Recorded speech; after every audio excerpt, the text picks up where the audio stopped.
Hello and welcome to today's podcast.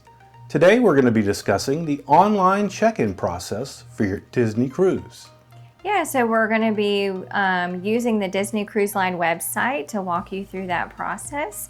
And we're also going to be sharing with you a checklist of items that you'll want to go ahead and have gathered ahead of time. And at the end of that process, you get to choose your port arrival time. Now, if you're a group that likes to get on board as early as possible, you're going to be basically competing against others to get to the end of this process as quickly as possible. For some of us, we stay up and get online right when it's time for this process to start. If you're not somebody that cares what time you get on the ship, then you don't need to worry about how quickly you get through the process, just that you do it. So we'll show you this process here in just a minute. We'll be right back. All right, so while we're getting set up on pulling the website up, let's talk about that checklist of items that you'll want to take in a little bit of time to pull together ahead of time so that as you're working through the process online, you have everything at the ready. So first on the list, we're going to want to go ahead and get either a photo of your passport or a scan of your passport, and each one has to be saved individually. So what we like to do is we like to find a folder on our computer that we'll be using and go ahead and save everything down there. So that's the first item on our list. Next, you'll want to have some recent individual headshot photos. Now, there's some really good advice Disney Cruise Line provides. Don't have any filters, don't have any crazy backgrounds. You want it to be a pretty plain background. And what you're really looking for is like shoulders up. And don't be too concerned about like the sizing or anything like that of those pictures, because as you'll see when we go through uploading it, a little box will pop up so you can adjust. Yeah, it lets you crop the picture on the site itself, so it allows you to do that there. The next item on our list is an emergency contact. You need to make sure you have somebody that you've already talked to be your emergency contact in case anything happens to you or your party on board. Next item on our list is to have a credit card that you have available for your online charges. So if you have a Disney Visa card, that's a good card to use for this because you're getting discounts on items and you're building to your Disney Rewards program for that as well. And don't forget about your travel plans. So this is pre-cruise and post-cruise. So if you have any flights, you'll want to go ahead and have saved down all of that flight information so that you can easily input that when it comes time. So, all right, so let me walk you through a little bit on the website itself. So when we're on the Disney Cruise Line site, you're going to end up coming to the already booked section and my reservations. So we're going to go ahead, click here. It's going to have you log in, and here is our cruise that we are looking to check in for. Now, again, like we've said, we've already done this process. So right now it says pending review. So we're getting very excited. It's in the review process. It's getting a little bit closer. But if this is, say, midnight Eastern Standard Time of the date that you're allowed to check in, this is going to say check in. So that's what we're going to do here. We're going to click that. And here we've got, again, like I said, we've already done the check-in process. So Mickey is here giving us the A-OK that we're ready to go. But let's say we aren't doing that. So we're going to scroll down here. What's going to pop up are the 6 things that you need to complete in order to get through this process. So you can complete guest information, onboard account, traveling with children, and travel plans in any order that you would like. But know during this time, is you have to complete those 4 sections before the port arrival time section will even open up. It'll be locked. And you have to do this for each person in the party. That's right. And so right now we can go ahead and start with guest information. This is where you want to have your passport photos and your individual headshots available. Okay, so under the everyone's individual information, you are going to be uploading the copy of everyone's passport. Now, the good thing is a lot of times is based off of the photo, if it's really clear, it's going to pre-populate the important items on there, like your name, your country, and your passport number. But if it's not, you'll just need to kind of input all of those. You'll also be uploading a copy, as we mentioned, of your individual headshot photo. So you'll be loading this on this page as well, along with your emergency contact. Now, the nice thing about here is there's this nice little section here of do's and don'ts for that headshot. So again, like we mentioned, we want it in color, no filter, shoulders up, face clearly visible, and each person in their own picture. So this is basically what is used when you are like going to be getting off and on the ship. That's just the security photo that pops up for them to kind of double check that yes, it is you either exiting or getting on the ship. So you'll do this for each person. You can identify the first time that you put in emergency contact, you can say that that's for each person in your party and kind of move on from here. Yeah, and one of the things to look at too is you see these 6 items on the left. You see where we have the green check marks. It's because we've completed those. So as you complete each item, it will give you the green check mark. The only one that won't give you the green check mark right away is the one with your picture, which is the guest information. They basically go through an approval process for that, and you're not going to get that approval until really closer to the actual time of your onboard time. Yeah, so don't get too worried there. I know a lot of, like, as first-time cruisers, we were getting closer and closer to our first one, and it still said pending approval, and it was a little bit worrisome for us at first, but that seems to be the general process. It can go up a couple days before you get on board that it'll say pending approval. So don't worry too much about that. So after you complete the guest information for each person in your party, you're going to move towards the onboard account. This is securing your payment information to cover all the charges incurred during your cruise. Now, all right, we are on the onboard payment section.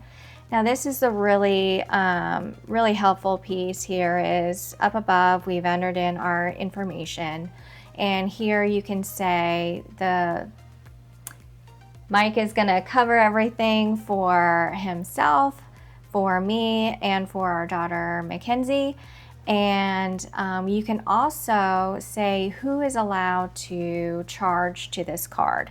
So right now we have just the 2 of us can charge to this account. We didn't allow that for Mackenzie this time, but most important thing here is you do have to check this box of assuming full responsibility for any amounts that are charged to your account. So and this also applies to your Magic Band. So once you attach a credit card, you can basically use your Disney/Magic Band to do that anywhere on board the ship.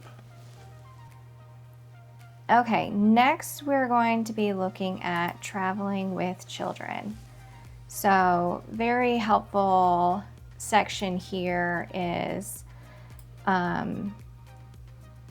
there's a lot of security around children under the age of 18, and this is really one thing that I really appreciate that Disney does is helps you to see like how secure your child can be, because you're basically saying like, whether you're authorizing your child to be able to get off the ship with anyone other than you or not. So we opt, it's just us traveling, so Mackenzie can only get off the ship if either Mike or I are with her.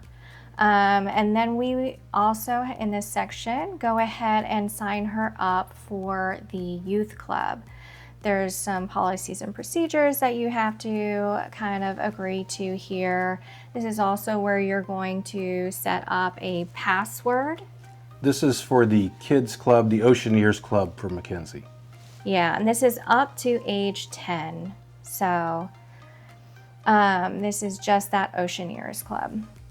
And again, you will be able to indicate in this section a secret password that you and your child will have to use in order to be able to take the child out of the club at any time. So if somebody else randomly comes up and tries to pull Mackenzie out of Oceaneers, they would have to have this secret passcode. They also have a cute little adventure booklet that you can download at your leisure. But as you're working through the check-in process, that's probably at the bottom of your list of priorities. So we're going to go ahead and move to the next section and talk about your travel plans, because this is the last one that you need to be able to get that lucky port arrival time. Okay, so we are close enough to the port that we are able to drive. So we simply hit no that we're not flying. But if you are, this is where you're going to end up wanting to have all of your flight information available to you, along with after the cruise, where are you going to be going. Yeah, because depending on where you're staying, if you're flying in, they do have transfers available for the Port Canaveral. They don't have transfers for Fort Lauderdale, but they do have some. If you were to stay at the Hyatt at the airport in Orlando, you could get a transfer where Disney basically takes you from the hotel to the ship, and you don't even need a port arrival time. Your arrival time is basically the bus you're on, and whenever it gets there, you get to get on the ship. Okay, now we've finished those first 4 important sections. Now we are at the place that we were looking for, the port arrival time. So there is a whole set of times listed on your screen. If you're like us, we're trying to go for the earliest one that's available. So right now that it looks like we've got the 12:15 to 12:30 arrival time. So this, you'll want to go ahead and select that. Whichever time you want. Right, exactly. If you know that you want to just take your time, you can select a later time. For us, we want that earlier one. So we go ahead and hit the continue, and then it'll take you through that cruise contract. It'll automatically roll to that once you've selected your time. Since we've already done that, I didn't want to go ahead and click through. But this is very long. It's going to go ahead and email this to you as well. So just, there's always going to be lots of rules, lots of regulations when it comes to travel. So they want to make sure you're covered, they're covered. Here you can go ahead and print this out if you would like to, or email. But the most important thing here is you need to check this box to say that you have read and understand. And then that's it. You're all done. Click that complete the check-in process, and you'll end up going back to your main page. So we're going to go ahead and go back to the online. Once you have reviewed the cruise contract and completed everything, you're going to be redirected back to this screen. And Mickey is going to congratulate you and let you know that you are all set to sail. Just know, again, like if you weren't able to print out that port arrival form earlier, or if you just had an email, you can always go back to it here. And then also, just remember, the guest information has to be separately reviewed, and it can take a little bit of time. So everything else is going to be green. This is going to show pending approval for up to potentially a few days before you set sail. All right, so that was the online check-in process. Hopefully that information was helpful. And not sure if you may or may not have noticed, but we'll have had to do some fancy edit work because we did learn something in the process. The online or port arrival time, when we got to that page to show it to you, it was not the time that we had originally selected. So we actually paused there because we were a little freaked out. And actually that time was the time slot before the one we had. We originally had 12:30 to 12:45. So when the screen popped up and said 12:15 to 12:30, it threw us both off a little bit. So we had to do a pause there to have a chat and to actually save that time for us. Yep. Because it's earlier than the one we had, which we want the earlier time, so we had to do that real quick. So there was a big pause there while we did all that stuff and printed everything out. But so that's apparently another tip for you there. You can go back from time to time and check in the process to see if a different time is available that maybe you would have wanted. So if you're a person that wants an earlier time, I guess you can go back and check. Maybe somebody decided they didn't want an earlier time and push back. I'm not sure how we would have gotten an extra time there. Right. But it worked well for us. So we appreciate whoever you are. But again, hope this information was helpful to you. And we'll see you guys in the next video. We'll see you later. Bye. Bye. If you enjoyed this video, please consider supporting the channel by hitting the like button as well as subscribing and ringing the bell for notifications on future videos.